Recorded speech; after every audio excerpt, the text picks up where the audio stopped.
दोस्तों, एक गांव में दो सांप के बच्चों को देखा गया।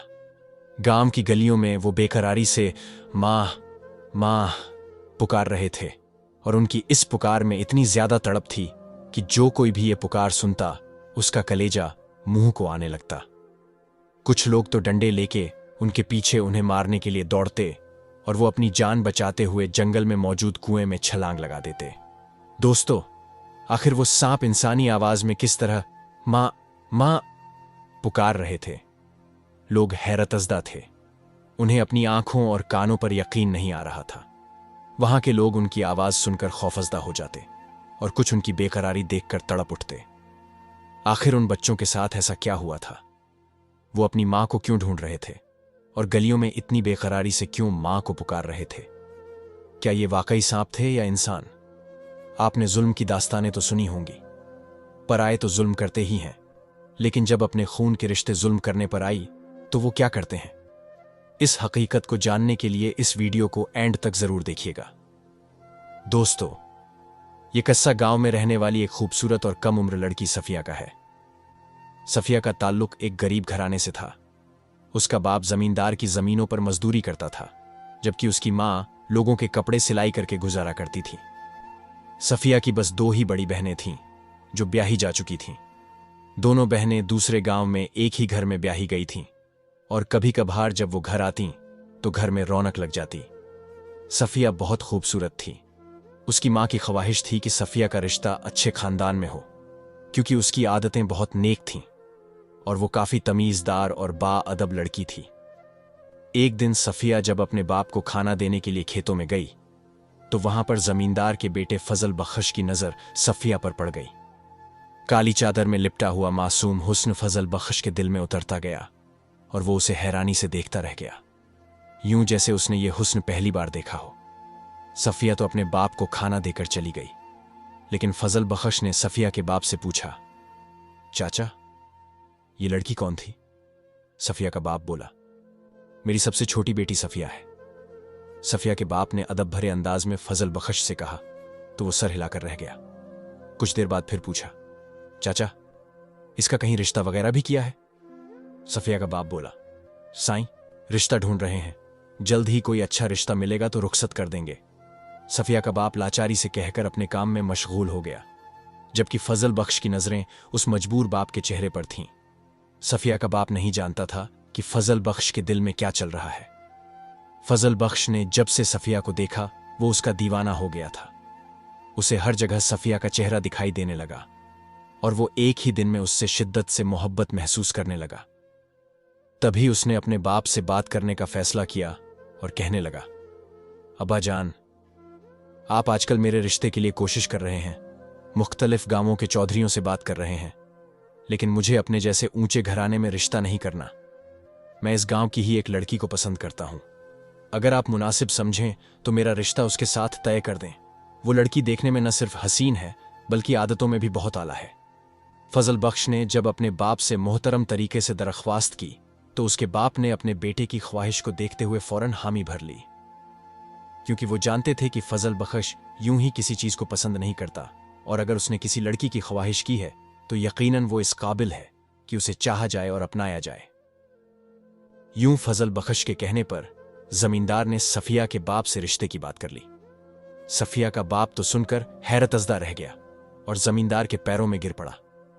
चौधरी साहब, आप बहुत ऊंचे हैं, आपका घराना बहुत ऊंचा है।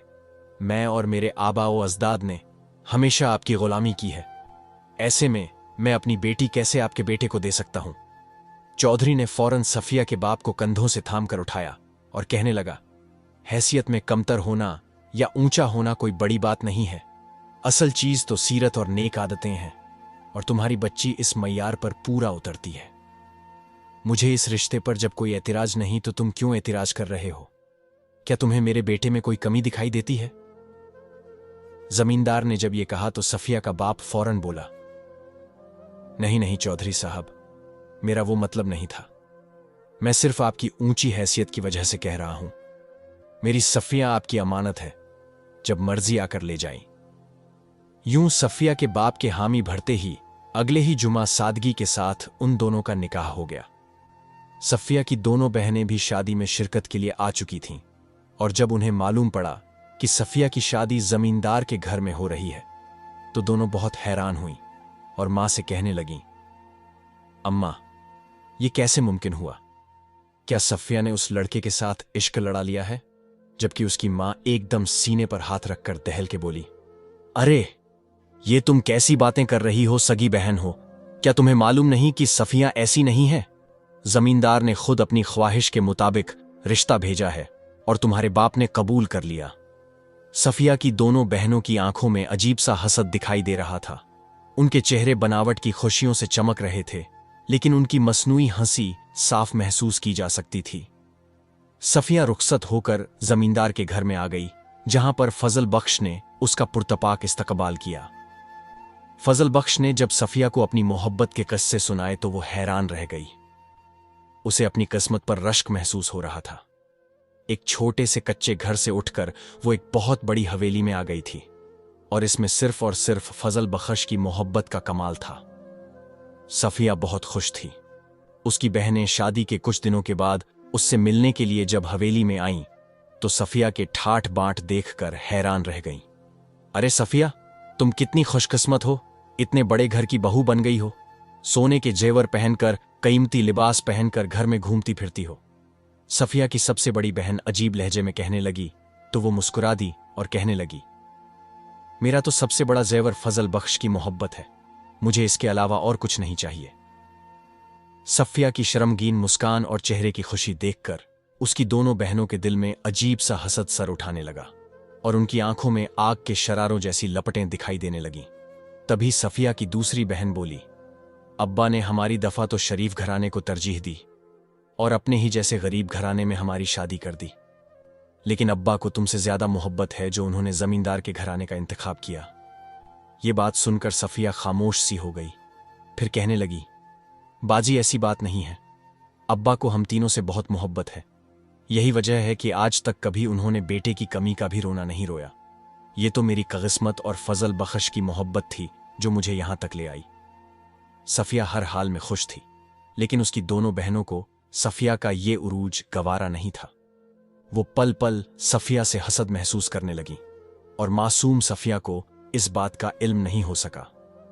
शादी को 4 माह गुजर चुके थे जब सफिया उम्मीद से हुई और यह खबर सारे खानदान में एक खुशी की लहर दौड़ा गई।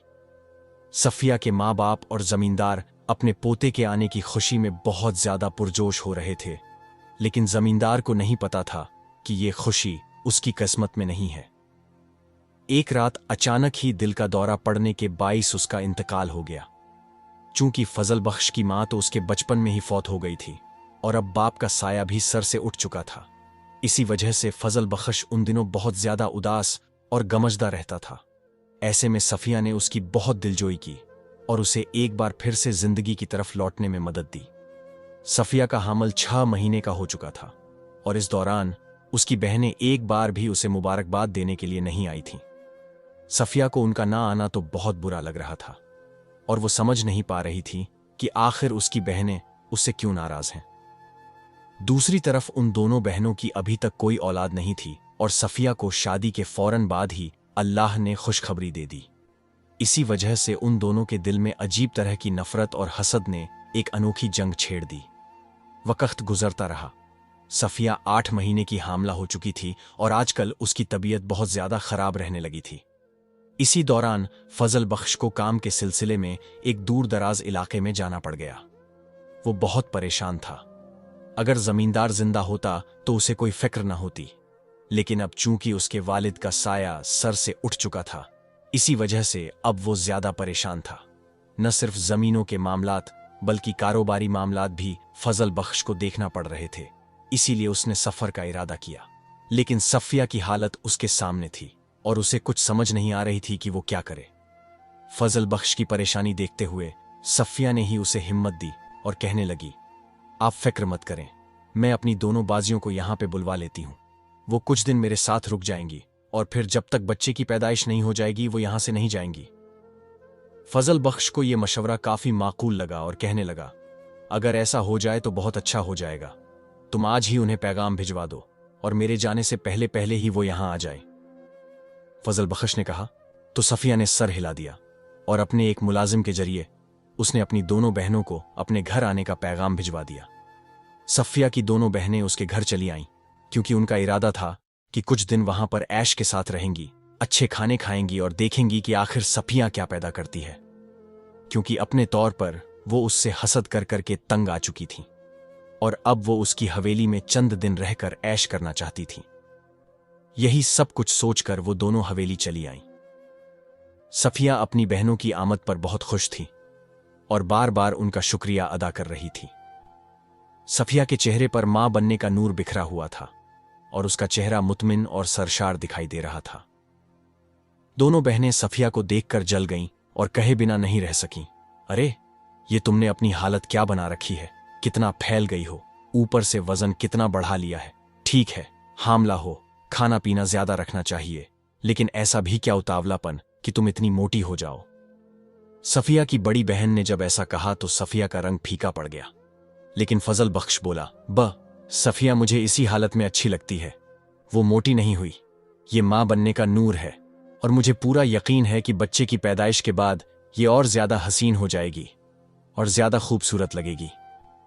फजल बख्श के मोहब्बत से कहने पर उन दोनों बहनों के चेहरे सियाह पड़ गए। वो जो अपनी एक छोटी सी कोशिश कर रही थीं कि फजल बख्श को सफिया से मुनहसिर कर सकें, उनकी ये कोशिश नाकाम हो गई। फजल बख्श सफिया को ढेरों हिदायतें देता हुआ और अपना ख्याल रखने की तलकीन करता हुआ सफर पर रवाना हो गया। अगर कारोबारी मजबूरी न होती तो वो कभी न जाता। उसका दिल बहुत बेचैन था। सफिया ने उसको मुकम्मल यकीन दहानी करवाई कि मैं अपना ख्याल जरूर रखूंगी, आप सफर पर खैरियत से जाई और खैरियत से घर वापस आए। उसने फजल बख्श को ढेरों दुआओं में रुखसत किया। सफिया की दोनों बहनें अब सफिया के पास थीं और मुलाजिमों पर अपना हुक्म चला रही थीं, उनसे अपने मनपसंद खाने पकोवा रही थीं और सफिया ये सब देखकर खामोश थीं, क्योंकि वो जानती थी उसकी बहनें अपने घरेलू हालात की वजह से थोड़ा सा तंग हैं और इसी वजह से वो ऐसे कर रही हैं, वरना वो दिल की और नीयत की हल्की नहीं है। सफिया तो फजल बख्श के जाने से बहुत उदास थी और वो अपने कमरे में ही बिस्तर पर बैठी रही। सारा दिन इसी तरह गुजर गया। शाम को सबके साथ खाना खाने के बाद सफिया फिर अपने कमरे में आ गई और फजल बख्श के बारे में सोचते हुए न जाने कब उसकी आंख लग गई। इसी तरह फजल बख्श को सफर पर गए हुए 7 दिन हो गए थे और सफिया का 9वां महीना शुरू हो चुका था। वो आजकल अपनी तबीयत की वजह से बहुत ज्यादा परेशान थी। उसके साथ साथ उससे चलना फिरना भी मुहाल हो रहा था। वो दोनों बहनें जिन्हें वो अपनी तन्हाई के ख्याल से लेकर आई थीं, वो दोनों बस एक दूसरे के साथ मसरूफ रहती या हवेली के मुख्तलिफ हिस्सों में घूमती फिरती। फजल बख्श के जाने के ठीक 12वें दिन आधी रात के वक्त सफिया को दर्द जहर शुरू हो गया और शदीद दर्द की वजह से वो चिल्लाने पर मजबूर हो गई। सफिया की दोनों बहनों के तो हाथ पांव फूल गए। ये उनकी जिंदगी का पहला तजुर्बा था। अगर उनकी अपनी औलाद होती तो शायद उन्हें कुछ मालूम होता, लेकिन उन्होंने अपनी बहन से कहा, तुम इधर दीवार के साथ लगकर खड़ी हो जाओ, मैं दाई को बुलवाने का बंदोबस्त करती हूं। उसकी बहन परेशानी से बाहर निकली, जबकि दूसरी भी उसके पीछे ही निकल गई। सफिया दीवार के साथ लगकर खड़ी थी और अपने पेट पर हाथ रख के तकलीफ के मारे दोहरी हो जाती। वो उस वक्त शदीद तकलीफ में मुब्तला थी और उसकी निगाहें दरवाजे की सिमत थीं, लेकिन उसकी बहनें अभी तक वापस नहीं लौटी थीं। इसी दौरान सफिया को यूं महसूस हुआ जैसे उसके कदमों तले से जान निकल गई है। वो एकदम नीचे बैठती चली गई और न जाने फिर उसी हालत में कब उसने बच्चे को जन्म दिया, उसे कुछ मालूम न हो सका। तकलीफ की शिद्दत से वो बेहोश हो गई थी। सफिया की बहनें जब काफी देर के बाद कमरे में आईं तो उन्होंने वहां पर 2 बच्चों को देखा। उन दोनों के सीने पर जैसे सांप लौट गए। वो जानबूझकर देर से कमरे में आई थीं, क्योंकि उनका ख्याल था कि सफिया का बच्चा जब पैदा होगा तो देखी जाएगी। उन्होंने न तो किसी दाई को बुलवाया और न ही अपनी बहन के साथ उस मुश्किल वक्त में खड़ी रहीं। सफिया के दोनों बेटों को देखकर उनके दिल पर अजब तरह से छुरियां चल रही थीं। तभी बड़ी बहन छोटी से कहने लगी, मेरे ख्याल से तो हम इन बच्चों को कहीं छुपा देते हैं। इस तरह इसे कौन सा मालूम है कि बच्चा हुआ है या नहीं हुआ और क्या हुआ है। सफिया की बड़ी बहन की बात सुनकर छोटी कहने लगी, अरे बाजी, हम क्यों ना उसी आमिल को बुलवा लें जिससे हम अपने सारे काम करवाती हैं, और इन बच्चों को उस आमिल को दे देते हैं। छोटी बहन की बात सुनकर बड़ी बहन की आंखें चमक उठीं। उन दोनों ने सफिया की तरफ निगाह की, जो अभी भी बेहोश पड़ी हुई थी, और दोनों खामोशी से उन बच्चों को छुपाकर हवेली से बाहर ले आईं। वो अच्छी तरह जानती थीं कि उन्हें कहाँ जाना है। तेज तेज कदम उठाते हुए उन्हें इस बात का भी डर था कि कहीं सफिया होश में ना आ जाए, और अगर सफिया होश में आ जाती और उनके पीछे चली जाती तो फिर उनके लिए मसला बन सकता था। इसीलिए वो तेजी से गांव से बाहर बने हुए छोटे से जंगल में मौजूद एक कुटिया में चली आईं, जिसके अंदर एक अधेड़ उम्र शख्स बैठा हुआ था, जिसके बाल मिट्टी से भरे हुए थे और चेहरे पर मौजूद दाढ़ी में भी तिनके दिखाई दे रहे थे। उसने मेला सा काले रंग का चोगा पहन रखा था और उसके आगे मिट्टी की हांडी पड़ी हुई थी, जिसमें न जाने क्या पक रहा था कि पूरी कुटिया में एक अजीब सी बू फैली हुई थी। वो दोनों बहनें उस शख्स के आगे मोदब अंदाज में बैठ गईं और कहने लगीं, हुजूर, हम ये 2 बच्चे आपके पास लेकर आए हैं। नौजायदा बच्चे हैं, अभी अभी जन्म लिया है। हम नहीं चाहते कि ये इस दुनिया में रहें। आप इन्हें अपने पास रख लें, शायद आपके कोई काम आ सकें। इन बच्चों को देखकर उस मक्कार शख्स की आंखें चमक उठीं और उसने एकदम आगे बढ़कर उन दोनों को झपट लिया और देखकर एक जोरदार कहकहा लगाने लगा। कहने लगा, अरे, ये तो तुम लोगों ने मेरा बहुत बड़ा काम कर दिया है। ये बच्चे मेरे बहुत काम आएंगे। तुम लोग बेफिक्र होकर यहां से जाओ, मैं इन बच्चों को अपने पास रखूंगा। उस मक्कार जादूगर ने उन दोनों बहनों से कहा, तो वो बड़ी खुशी खुशी बच्चों को उसके हवाले करके वापस हवेली लौट आईं। वो शख्स एक काला जादू करने वाला था और वो दोनों बहनें अक्सर अपने मफाद के लिए उस शख्स से काला जादू करवाती रहती थीं। अब भी जब उन्होंने सफिया के यहां जुड़वां बच्चों की पैदाइश देखी तो अपने हसद को छुपा नहीं पाईं, और इसी बदौलत उन्होंने सफिया के बच्चों को उससे अलग करने के लिए जादूगर के हवाले कर दिया। वो दोनों बहनें जब वापस हवेली में लौटीं तो अभी तक सफिया को होश नहीं आया था। उन्होंने सफिया को उठाकर पलंग पर डाला और उसके करीब उदास चेहरा बनाकर बैठ गईं। सारी रात इसी तरह बीत गई। कमजोरी और तकलीफों की इंतहा की वजह से सफिया अभी तक बेहोश थी।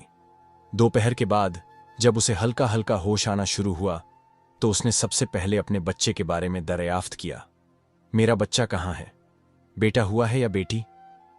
उसने सामने मौजूद अपनी बहन से पूछा तो वो रोते हुए कहने लगी, सफिया, तुम्हारे यहां बेटा हुआ था जो पैदा होते ही इंतकाल कर गया। उसकी हालत अच्छी नहीं थी, इसलिए सुबह उसे दफना दिया गया है। अगर तुम चाहो तो मैं तुम्हें उसकी कब्र पर ले जा सकती हूं। सफिया की बड़ी बहन ने बड़े अफसुर्दा लहजे में जब अपनी बहन से कहा तो वो फटी हुई निगाहों से अपनी बहन को देखती रह गई। उसकी आंखें आंसुओं से भर गईं और वो फूट फूट कर रोने लगी। वो सोच भी नहीं सकती थी कि जिस औलाद का उसने 9 माह तक इंतजार किया, वो औलाद उसे पैदा होते ही छोड़ जाएगी। सफिया की हिम्मत जवाब दे गई और वो बिल्कुल टूट कर रह गई थी, जबकि उसकी दोनों बड़ी बहनें शातिराना मुस्कान के साथ सफिया को देख रही थीं और सफिया की हालत से लुत्फ ले रही थीं। सफिया अपने बच्चे की मौत की वजह से बहुत ज्यादा दुखी थी और कई दिनों तक इस गम से बाहर नहीं निकल सकी। सफिया की दोनों बहनें बाज़ाहिर मीठी बनी हुई उसे तसल्ली और दिलासा देती रहतीं और उसका ख्याल रखतीं। बच्चे की पैदाइश के तकरीबन 15 दिनों के बाद फजल बख्श जब वापस आया तो वो बहुत खुश था। उसे इस बात की उम्मीद थी कि उसका बच्चा इस दुनिया में आ चुका होगा। वो अपने बच्चे के लिए ढेरों चीजें लेकर आया था, लेकिन हवेली पहुंचने के बाद जब उसे ये अफसोसनाक खबर मिली कि उसका बच्चा पैदा होते ही इंतकाल कर गया था, वो इस दुनिया से गुजर चुका है, तो फजल बख्श भी फूट फूट कर रोने लगा। उसे सफिया के गम का अंदाजा हो रहा था। दोनों मियां बीवी एक दूसरे के साथ लगकर इस गम को बांट रहे थे। वक्त बहुत बड़ा मरहम है और ये मरहम आहिस्ता आहिस्ता सफिया और फजल बख्श के जख्म को भी हल्का करता जा रहा था। वो दोनों अब सब्र कर रहे थे और अपने बच्चे के मरने पर अल्लाह की रजा में राजी हो चुके थे। अब इस बात को 5 बरस गुजर चुके थे। सफिया की इसके बाद कोई औलाद न हुई और अपनी पहली औलाद को याद करके वो दिन रात रोती थी। फजल बख्श भी सफिया की हालत की वजह से परेशान रहता था। अगर उसे सफिया से मोहब्बत न होती तो शायद वो या तो उसे छोड़ देता या दूसरी शादी कर लेता, लेकिन सफिया की मोहब्बत की वजह से वो कोई भी कदम नहीं उठा सकता था। इन 5 सालों में सफिया की हालत बिगड़ती जा रही थी। और उसकी दोनों बहनें उसे इस तरह गमजदा और रोता हुआ देखती तो बहुत खुश होती। दिल ही दिल में वो अपनी चाल पर खुद को दाद देती। उन दोनों की भी अभी तक कोई औलाद नहीं थी और सफिया की कोख उन्होंने खुद उजाड़ी थी। इसी वजह से वो मुतमिन थीं और उन्हें इस बात का इत्मीनान था कि अब सफिया की भी कोई औलाद नहीं है और उसे हम पर कोई बरतरी हासिल नहीं है। 5 बरस के बाद जब फजल बख्श एक दिन अपने खेतों का हिसाब किताब कर रहा था और फसल की कटाई अपने सामने करवा रहा था तो उसे वहां पर ही काफी वक्त हो गया। और मगरिब से कुछ देर पहले जब वो खेतों से निकला तो गांव में एक जगह पर हुजूम लगा देखकर रुक गया और वहां पर मौजूद एक शख्स से पूछने लगा, क्या बात है, यहां पर इतना हुजूम क्यों है, कोई मसाला है क्या? फजल बख्श ने परेशानी से दरियाफ्त किया तो वो शख्स कहने लगा, अरे साईं, यहां पर 2 सांप अपनी मां को पुकारते फिर रहे हैं और वो दोनों बहुत तड़प रहे हैं। इनकी मां कहीं खो गई है और ये अपनी मां को ढूंढ रहे हैं। फजल बख्श ये सुनकर हैरान रह गया और कहने लगा, अरे वो दोनों मां कैसे पुकार सकते हैं भला, सांप भी कभी बोल सकते हैं? तभी वो शख्स कहने लगा, मैं सच कह रहा हूं साईं, वो दोनों ए मां मां पुकार रहे हैं। यकीनन वो किसी नायाब नस्ल के सांप हैं जो इंसानी आवाज में बोल सकते हैं। उस शख्स की बात पर फजल बख्श को हैरत हुई और उसने भी आगे बढ़कर जब देखा तो उन सांपों की आवाज उसके कानों से टकराई। वो दोनों अपनी मां को पुकार रहे थे और आंसुओं से रो रहे थे। उन्हें देखकर फजल बख्श हैरतजदा रह गया।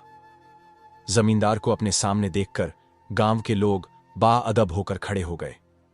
फजल बख्श हैरानी के साथ जब उस मंजर को देख रहा था तो तभी एक शख्स आगे बढ़ा और कहने लगा, साईं, ये दोनों सांप रोजाना शाम को गांव की गलियों में आकर मां मां पुकारते हैं। इन दोनों की आवाज बिल्कुल इंसानी बच्चे से मशाबेह है।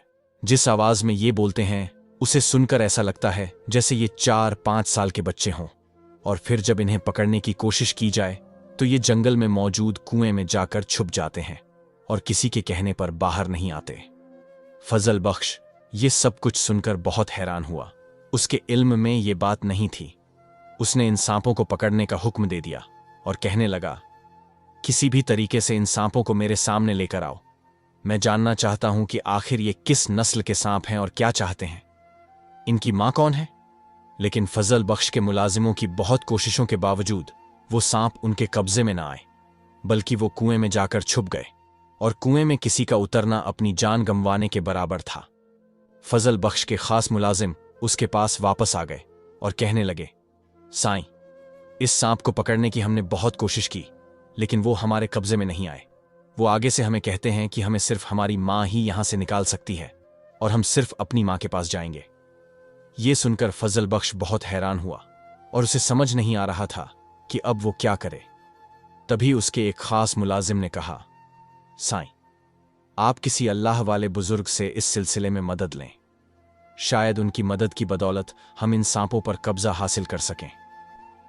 ये बात फजल बख्श के दिल को लगी और उसने गांव की मस्जिद के पीछे बने हुए एक छोटे से घर में अपने मुलाजिम को भेजा और अल्लाह वाले बुजुर्ग को सारा मामला बयान करने को कहा। कुछ देर के बाद मुलाजिम अल्लाह वाले बुजुर्ग के साथ चला आया। फजल बख्श ने उन्हें अदब से अपने करीब जगह दी और उनसे कहने लगा, मुझे यह सारा मामला बहुत गंभीर लगता है, अब आप ही मेरी मदद कीजिए। मैं चाहता हूं कि इन सांपों की असलियत के बारे में इल्म हो जाए। तभी अल्लाह वाले बुजुर्ग कहने लगे, वो सांप अगर अपनी मां को पुकार रहे हैं और वो ये कहते हैं कि हम अपनी मां के पुकारने पर ही उसके पास जाएंगे और अपनी मां से ही मिलेंगे, तो फिर गांव की सारी औरतों को इकट्ठा करके कुएं के पास ले चलते हैं। वो जिस औरत की औलाद हुए उसके पास चले जाएंगे और सारी हकीकत मालूम हो जाएगी। ये सुनकर फजल बख्श बहुत हैरान हुआ और कहने लगा, भला एक औरत सांपों को क्यों जन्म देगी? ये सुनकर अल्लाह वाले बुजुर्ग बोले, बहुत से ऐसे राज हमसे पोशीदा होते हैं जिन्हें हम इंसानी आंख से नहीं देख सकते। एक बार ये तरीका आजमा कर देख लो, शायद काम बन जाए। फजल बख्श को चूंकि तजस्सुस ने बेचैन कर रखा था, इसी वजह से उसने सब औरतों को कुएं के पास जमा होने के लिए कह दिया। सारी औरतें बारी बारी कुएं के पास आ गईं और अपनी बारी आने पर उन सांपों को पुकारतीं, लेकिन किसी भी औरत के कहने पर वो सांप बाहर न निकले। फजल बख्श बहुत हैरान हुआ और अल्लाह वाले बुजुर्ग से कहने लगा, अब क्या किया जाए? सब औरतें यहां पर मौजूद हैं, लेकिन सांप बाहर नहीं आए। तभी अल्लाह वाले बुजुर्ग कहने लगे, यकीनन कोई न कोई औरत गांव में रह गई है, आप एक बार तसल्ली कर लें। फजल बख्श कहने लगा, यूं तो सब औरतें यहीं पर हैं, लेकिन मेरी बीवी घर पर मौजूद है, और भला ये सांप उसकी औलाद कैसे हो सकते हैं? उसके यहां सिर्फ एक बार ही हमल हुआ था, और वो बच्चा पैदा होते ही मर गया था। अल्लाह वाले बुजुर्ग बोले, आप उसे भी यहां पर बुलवाइए। फजल बख्श उनके कहने पर उलझन का शिकार हो गया, लेकिन फिर भी उसने सफिया को वहां बुलवा लिया और उसे सांपों को पुकारने को कहा। जैसे ही सफिया ने सांपों को पुकारा तो दोनों सांप कुएं से बाहर आ गए और सफिया के पैरों से लिपट गए। और फिर अल्लाह वाले बुजुर्ग ने न जाने उनके ऊपर कौन सा अमल किया, कौन सी पढ़ाई की, कि वो चंद लम्हों के बाद ही इंसानी शक्ल इख्तियार कर गए। वो दोनों तकरीबन 5 साल के बच्चे थे। उन दोनों को देखकर वहां मौजूद हर शख्स हैरान रह गया। ये एक ऐसा मोजिज़ा था जिससे कोई इनकार नहीं कर सकता था। तभी अल्लाह वाले बुजुर्ग ने उन बच्चों से पूछा, तुम कौन हो और इस औरत से तुम्हारा क्या रिश्ता है? उन बच्चों में से एक कहने लगा, हम इसकी औलाद हैं, हम दोनों जुड़वाओं हैं और इस औरत के बतन से पैदा हुए हैं। यह सुनकर फजल बख्श तो दंग रह गया, जबकि सफिया की ममता एकदम जैसे सुकून में आ गई। उसने उन दोनों को बढ़कर सीने से लगा लिया और फूट फूट कर रोने लगी, लेकिन ये आंसू खुशी के थे। तभी अल्लाह वाले बुजुर्ग ने उन बच्चों से पूछा, तुम्हारे साथ ये सब किसने किया? तुम्हें यहां पर इस हाल में किसने पहुंचाया? तो उनमें से एक बच्चा कहने लगा, मेरी मां की बहनों ने हमारे साथ ये सब कुछ किया। उन्होंने हमें एक जादूगर के हाथों फरोख्त कर दिया था, और फिर उस जादूगर ने अपने इल्म की बदौलत हमें सांप बना दिया, क्योंकि वो हमसे कोई बड़ा फायदा लेना चाहता था। लेकिन हम किसी तरीके से उसके चंगुल से बाहर निकल आए और दोनों इस कुएं में पनाह लेकर बैठ गए। यहां पर जिंदगी गुजारने पर मजबूर हो गए, लेकिन हमें मां की याद सताती थी और हम गली गली उसे पुकारते थे। इसी वजह से आज हम अपनी मां को हासिल करने में कामयाब हो गए हैं। वो दोनों सफिया से लिपटे हुए थे और फजल बख्श हैरत के साथ ये सब कुछ सुन रहा था। चूंकि अब सफिया की दोनों बहनों की हकीकत सामने आ गई थी, इसीलिए अल्लाह वाले बुजुर्ग ने उनके किए गए जादू का असर वापस उन्हीं पर उल्टा दिया और वो दोनों बहनें नागिन की शक्ल इख्तियार कर गईं। फजल बख्श बच्चों को घर ले आया और सफिया उन बच्चों को पाकर अपनी बेकरार ममता को करार देने लगी। उनका घराना खुशियों से आबाद हो गया और उनके घर की रौनकें वापस लौट आईं, जबकि सफिया की दोनों बहनें अपने हसद और नफरत की आग की वजह से एक ऐसे अंजाम से दो चार हुईं जहां पर उन्हें न दुनिया में सुकून था और न ही आखिरत में आराम। दोस्तों, यकीनन आपको यह किस्सा पसंद आया